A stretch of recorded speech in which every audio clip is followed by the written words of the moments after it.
question suivante.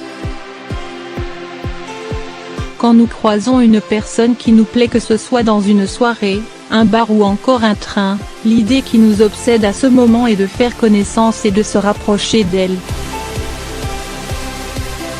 On sait instinctivement que c'est la bonne personne, non seulement parce qu'il y a une attirance physique mais parce qu'on sent chez l'autre un côté séduisant qu'on n'arrive pas à expliquer ni à définir.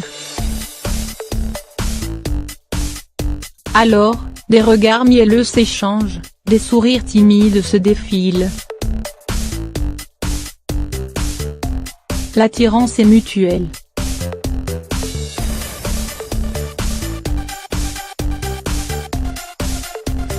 La connexion finit par se faire puisque la chimie est présente.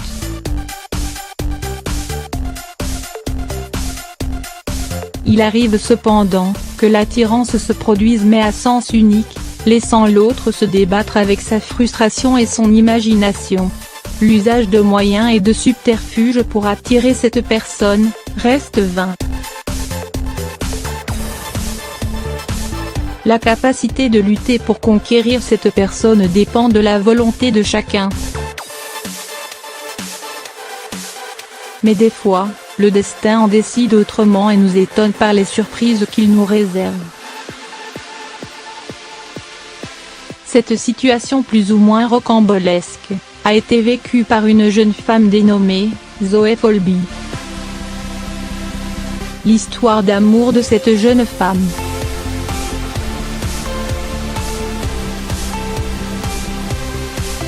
Zoé est une belle jeune femme qui avait pour habitude de prendre le train pour se rendre à son travail. Un matin, elle remarque un jeune homme dans le train qu'elle n'avait jamais vu auparavant. C'était un visage nouveau qui l'avait instantanément attiré. Mais ce dernier avait toujours le nez plongé dans son livre et ne semblait pas la remarquer. Les jours suivants étaient semblables, il ne manifestait aucun intérêt pour elle. Qu'a fait Zoé pour l'attirer?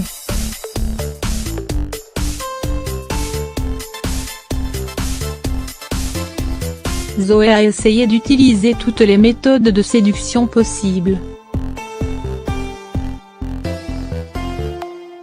Elle a commencé par changer son mode vestimentaire en troquant ses baskets et ses jeans contre des robes et des chaussures féminines en pensant l'attirer davantage. Elle a par ailleurs fait semblant de laisser tomber son ticket de train par terre en espérant qu'il allait le lui remettre et de ce fait, entamer une discussion avec elle, mais en vain. Leur communication était très succincte et s'est résumée à des formules de politesse. Les collègues de Zoé qui connaissaient son histoire par sûr, avaient nommé l'élu de Sonk sur l'homme du train. Le jour de son anniversaire, elle a essayé de faire le premier pas en lui adressant une invitation écrite pour l'inviter à prendre un verre en y incluant son adresse mail. Le retour de l'homme du train n'a pas tardé à lui arriver, dans lequel il déclinait son invitation en précisant qu'il avait une petite amie. La déception de Zoé était à son comble.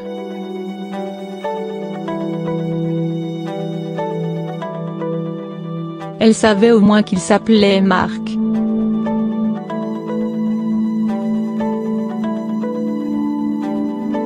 Comment s'est terminée l'histoire de Zoé?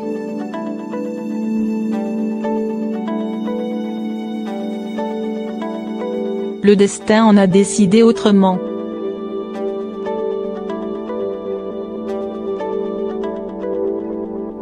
Huit mois plus tard, Zoé a reçu un message de Marc, l'informant qu'il était à nouveau célibataire et qu'il souhaitait prendre un verre avec elle. Elle ne s'est pas faite prier pour accepter et elle n'était pas déçue de son premier rendez-vous. Il représentait tout ce qu'elle désirait chez un homme.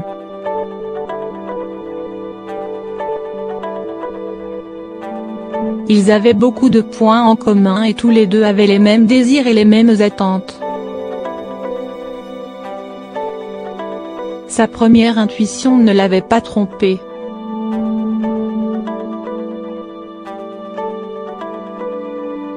Ils ont fini par emménager ensemble, 3 mois plus tard, plus amoureux que jamais. Puis, 3 ans après, alors qu'il prenait le train pour partir en vacances en Australie, Mark était tout excité car il avait une question importante et vitale à lui poser: veux-tu m'épouser? Aujourd'hui, Zoé et Mark ont 2 enfants et leur histoire d'amour romantique a fait l'objet d'un livre. On entend souvent des phrases comme « c'est le destin » ou « c'est le destin qui en a décidé autrement ». Les plus sceptiques diront « c'est nous qui créons notre destinée ».